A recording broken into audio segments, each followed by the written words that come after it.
रणविजय को पता था कि वो क्या सोच रही है, इसीलिए वो फोन उठाता है और टीना के हाथ में रख देता है। टीना फोन लेकर अंदर अकेले में नहीं जाती, बल्कि वो रणविजय के सामने ही पूरे कॉन्फिडेंस से बात करती है। तभी प्रणय उससे कहता है, टीना, तुम इस वक्त कहाँ हो? मैं डरी हुई थी कि कहीं रिपोर्टर्स मुझे ढूंढ ना ले, इसलिए मैं एक होटल में छुपी हुई हूँ। अच्छा, तो तुम्हें भी नहीं पता कि रितिका ने क्या किया है? रितिका? क्या हुआ रितिका को? अरे मैं तो अभी तक रितिका से मिली भी नहीं हूँ और ना ही मेरी उससे कोई बात हो पाई है। आखिर क्या किया है उसने? तुम्हारी मैनेजर को थैंक्स, उसकी वजह से पीजी ग्रुप बर्बाद होने वाला है। जल्दी से तुम ऑफिस पहुँचो, मैं तुम्हारे लिए एक प्रेस कॉन्फ्रेंस रखवा रहा हूँ। टीना, अब हमारी कंपनी को बर्बाद होने से सिर्फ तुम ही बचा सकती हो। Press conference? मतलब वो फिर से सारा ब्लेम तुम्हारे ऊपर डालने का प्लान बना रहा है? जैसे ही रणविजय बोलना शुरू करता है, टीना प्रणय का कॉल डिस्कनेक्ट कर देती है। सुनो, मैंने अपना नंबर तुम्हारे फोन में सेव कर दिया है। किसी भी समय अगर तुम्हें मेरी जरूरत हो तो मुझे बता देना बस। Thank you Ranvijay. तो मुझे रणविजय कहकर क्यों बुलाती हो? तुम जल्दी से मेरा कोई नाम ढूंढो, वरना मैं तुम्हें जाने नहीं दूंगा। हाँ, अभी कैसा रहेगा? चलो, मैं तुम्हें वापस तुम्हारे ऑफिस छोड़ देता हूँ, लेकिन हाँ, एक चीज हमेशा याद रखना, तुमने मुझसे प्रॉमिस किया है वो मत भूलना। आई थिंक तुम समझ रही हो ना कि मैं किसकी बात कर रहा हूँ? टीना जानती थी कि रणविजय इस वक्त किसकी बात कर रहा था। वो रणविजय की आंखों में विश्वास भरी नजरों से देखती है और उसे खुद पर भरोसा करने का यकीन दिलाती है। टीना उस दिन सुबह बहुत ही मन से तैयार होती है। रणविजय ने उसके लिए हल्के गुलाबी रंग का एक डिजाइनर सलवार कमीज मंगवाया हुआ था। उसने जब कपड़ों के साथ में एक पैकेट में बिंदी देखी तो वो बहुत ही ज्यादा हैरान हो गई।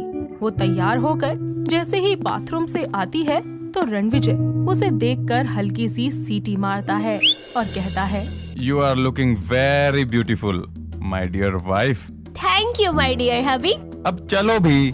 सिर्फ 40 मिनट में ही मुंबई के इस हैवी ट्रैफिक में रणविजय ने गाड़ी चलाते हुए टीना को पीजी ग्रुप के ऑफिस के करीब लाकर छोड़ दिया।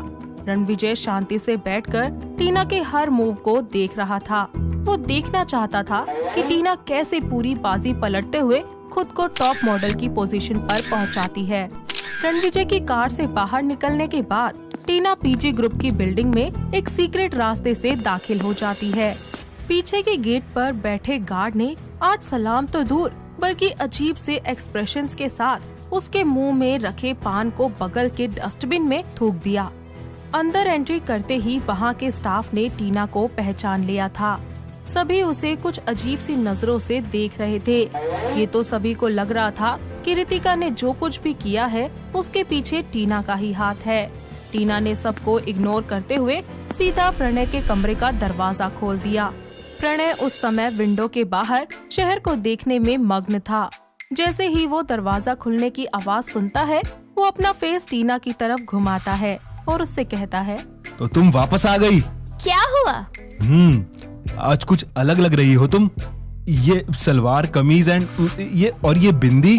हाँ, मैं रातों रात बदल गई हूँ ना। टीना, क्या तुम्हें सच में नहीं पता कि रितिका ने क्या किया? अगर उसे तुम्हारे ऑर्डर नहीं मिले तो उसके अंदर इतना कुछ करने की हिम्मत कहाँ से आई? प्रणय, हम शादी करने वाले थे ना, भला मैं ऐसा कुछ क्यों करूँगी जिससे हमारे रिश्ते में कोई दरार आए? अच्छा, तुम बस ये बताओ कि तुमने शो में क्राउन का वो सितारा अपने पैरों में क्यों पहना? तुम अच्छे से जानती थी कि तुम्हारे और यूसुफा के बीच सबसे बड़ा अंतर तुम दोनों की टांगे ही हैं। फिर भी तुमने ऐसा क्यों किया? प्रणय के लिए अभी भी वो दुनिया के सामने खुद को गलत साबित कर सकती थी, लेकिन जब उसे इस बात का विश्वास हो गया कि प्रणय ये सब सिर्फ और सिर्फ यूसुफा को बचाने के लिए कर रहा है, तो टीना का दिल एक बार फिर से टूट गया। उस वक्त मेरे पास क्राउन के सितारों को घुटनों में पहनने के अलावा और कोई चारा नहीं था। उस वक्त वहाँ यूसुफा के असिस्टेंट भी मौजूद थी, तुम मुझसे पूछ सकते हो। मैंने उससे पहले ही पूछ लिया है, उसने मुझे सब कुछ बता दिया है। प्रणय, मैं तुम्हारी फियांसे हूँ और तुम मुझ पर भरोसा करने की बजाय एक बाहरी इंसान पर भरोसा कर रहे हो। अरे कल हमारी शादी होने वाली थी यार। अब जो होना था वो हो गया। HF क्रिएशन ने कोर्ट में जाकर पीजी ग्रुप के खिलाफ फ्रॉड करने और कॉन्ट्रैक्ट तोड़ने का केस कर दिया है। और उसके बाद हमें बर्बाद करने की बची हुई कसर तुम्हारी मैनेजर ने पब्लिकली अनाउंसमेंट करके वो भी पूरी कर दी है। देखो टीना, मैं साफ साफ कह रहा हूँ, अब तुम्हें इस सब की जिम्मेदारी खुद पर लेनी होगी। टीना खामोश थी। वो प्रणय के चेहरे के भाव को देख रही थी। प्रणय को जब ऐसे में उससे कोई जवाब नहीं मिला तो वो एक बार फिर से कोशिश करता है।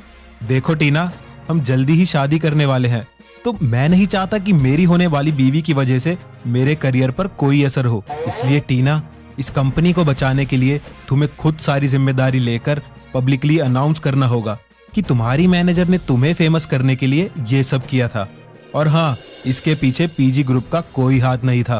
प्रणय, पब्लिकली इस तरह अनाउंसमेंट करने का मतलब ये होगा ना कि ये सब कुछ मैंने किया है, और तुम अच्छे से जानते हो कि मैं तुम्हारे कहने पर ही शो में यूसुफा की जगह गई थी। बोलो, क्या मैं गलत कह रही हूँ? प्रणय, क्योंकि मैं तुमसे प्यार करती हूँ, मैं तुमसे शादी करने वाली थी, इसीलिए तुम मुझसे ये सब करवा रहे हो ना? मुझे कोई फर्क नहीं पड़ता। वहाँ शो में लोगों ने तुम्हें पहचान लिया, ये तुम्हारी गलती थी। अब इसका भुगतान भी तुम्हें ही करना पड़ेगा। गुस्से के जोश में जैसे ही प्रणय के मुंह से ये बात निकली, उसे इस बात का एहसास हुआ कि उसने कुछ ज्यादा ही बोल दिया है। वो तुरंत ही बिल्कुल नॉर्मल हो जाता है और फिर एक बार अपनी बाहों को खोलते हुए टीना को गले लगाने के लिए आगे बढ़ता है, लेकिन टीना उसे पीछे धकेल देती है, जिस पर प्रणय बड़े ही प्यार से उससे बोलता है। टीना, मैं थोड़ा ज्यादा गुस्से में आ गया था, लेकिन सिर्फ इस बार तुम मेरी मदद कर दो प्लीज। मैं तुमसे वादा करता हूँ कि एक बार ये सब खत्म हो जाए और फिर हमारी शादी हो जाएगी। मैं सब कुछ ठीक कर दूंगा। देखो प्रणय, मैं ये सब इसलिए नहीं कर रही क्योंकि मैं अपनी गलती मान रही हूँ। मैं ये सब को सिर्फ इसलिए कर रही हूँ ताकि तुम्हारे करियर में कुछ बुरा ना हो, लेकिन इससे आगे मैं कुछ नहीं करूँगी। हाँ, मैं प्रॉमिस करता हूँ दोबारा ऐसा कभी नहीं होगा। प्रणय अच्छे से जानता था कि जैसा टीना का स्वभाव है वो हमेशा उसके कंट्रोल में रहेगी। आगे भी टीना ये सब करने के लिए जरूर मान जाएगी। इतना सोचकर प्रणय एक बार फिर उससे कहता है, प्रेस कॉन्फ्रेंस दोपहर में 3 बजे है। उससे पहले हम एक रिहर्सल कर लेंगे और ये कंफर्म कर लेंगे कि तुम प्रेस कॉन्फ्रेंस में क्या कहने वाली हो। टीना रोना बंद कर चुकी थी और वह प्रणय की आंखों में ठीक उसी तरह एक बार फिर देखने की कोशिश कर रही थी जैसे वो पहले देखा करती थी। एक बात तो पक्की थी कि इस बार टीना खुद को प्रणय के हाथों यूं इस्तेमाल नहीं होने देगी। टीना अपने कमरे में वापस चली जाती है और रितिका को फोन करके उससे बोलती है, रितिका, तुम्हें पता है प्रणय ने मुझसे क्या कहा? उसने अब सारा ब्लेम मुझ पर डालने का प्लान बना रखा है। टीना, ये कौन सी नई बात है? वो तो हमेशा से ऐसा ही था, बस तुम्हें थोड़ा देर में समझ आया है। अच्छा, अब ये सब छोड़ो, तुम मुझे बताओ कि आगे क्या करना है। 3 बजे मैं अपनी गलती मानकर लोगों के सामने माफी मांगने की अनाउंसमेंट करूंगी और उसके ठीक बाद तुम प्रणय और यूसुफा की हॉस्पिटल वाली फोटोज रिलीज कर दो। हाँ हाँ बिल्कुल, मैंने तो इसे एक्सपोज करने के लिए एक बड़ी सी हेडलाइन भी सोच ली है। एक्सपोज्ड, पीजी ग्रुप के सीईओ प्रणय गुलाटी का स्कैंडल। सॉरी रितिका, मैं तुम्हें इन सब के बीच में घसीट रही हूँ। अब अगर तुमने ये फैसला कर ही लिया है तो मैं तुम्हारी मदद जरूर करूंगी, और बल्कि सिर्फ टॉप मॉडल बनने में ही नहीं, इंटरनेशनल मॉडल बनने में भी मैं तुम्हारी मदद करूंगी। आखिर क्या होगा जब रितिका सबके सामने प्रणय और यूसुफा की तस्वीरों को एक्सपोज करेगी?